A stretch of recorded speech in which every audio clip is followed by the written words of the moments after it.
আচ্ছা, আপনারা কি আসছেন কোথা থেকে? আমি আইছি 1 নম্বর মিরপুর। কি সমস্যা, লঞ্চের সমস্যা হচ্ছে কি? লঞ্চের সমস্যা কে ওটাকে বাচ্চালে ছিড়লে দাঁড়ায় থাকতে পারে, বেটা আটকে দিচ্ছে। গরম মিলে কখন থাকে লোক কাছে 6টা বাজে 1 মিনিট আবার হয় না। তারপর সিটটা না বসার সিট, তারপরে ঘুমাইতে পারে না, মাইয়ারা বইতে পারে না, পুরুষেরা দাঁড়া খায়, মহিলারা কি দাঁড়া থাকতে পারে? সিট হারা বিক্রি করে 1200-1300 টাকা।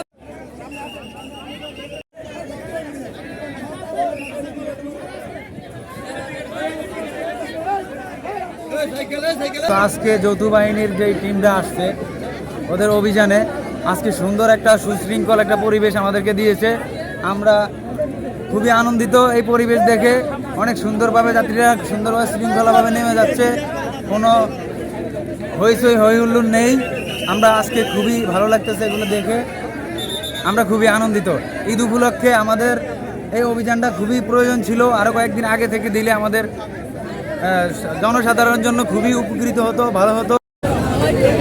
আসন্ন ঈদ উল ফিতর উপলক্ষে ঘরমুখী যাত্রী যারা বাড়িতে পরিবারের সাথে ঈদ উপলক্ষে পরিবারের সাথে উদযাপন করার জন্য যারা ঘরমুখী যাচ্ছে তাদের নিরাপত্তার জন্য বাংলাদেশ নৌবাহিনী, ভোলা কন্টিনজেন্ট এবং চট্টগ্রাম থানা কর্তৃক যে নিরাপত্তামূলক ব্যবস্থা, যাতে মানুষ হয়রানি না হয়, ছিনতাইয়ের হাতে না পড়ে এবং নির্বিঘ্নে যেন বাড়ি ফিরতে পারে, সেই জন্য আমরা যৌথ অভিযান পরিচালনার জন্য এখানে কার্যক্রম পরিচালনা করতেছি। এই যে বিগত কয়েকদিন ধরে কাজ পরিচালনা করতেছি, যাতে কোনো রকম ত্রুটি বিচ্যুতি পরিচিত হয় নাই এবং কোনো অপ্রীতিকর ঘটনা ঘটে নাই এবং ভবিষ্যতে ঘটবে যেন না ঘটে সেই জন্য আমরা সচেতন পারি।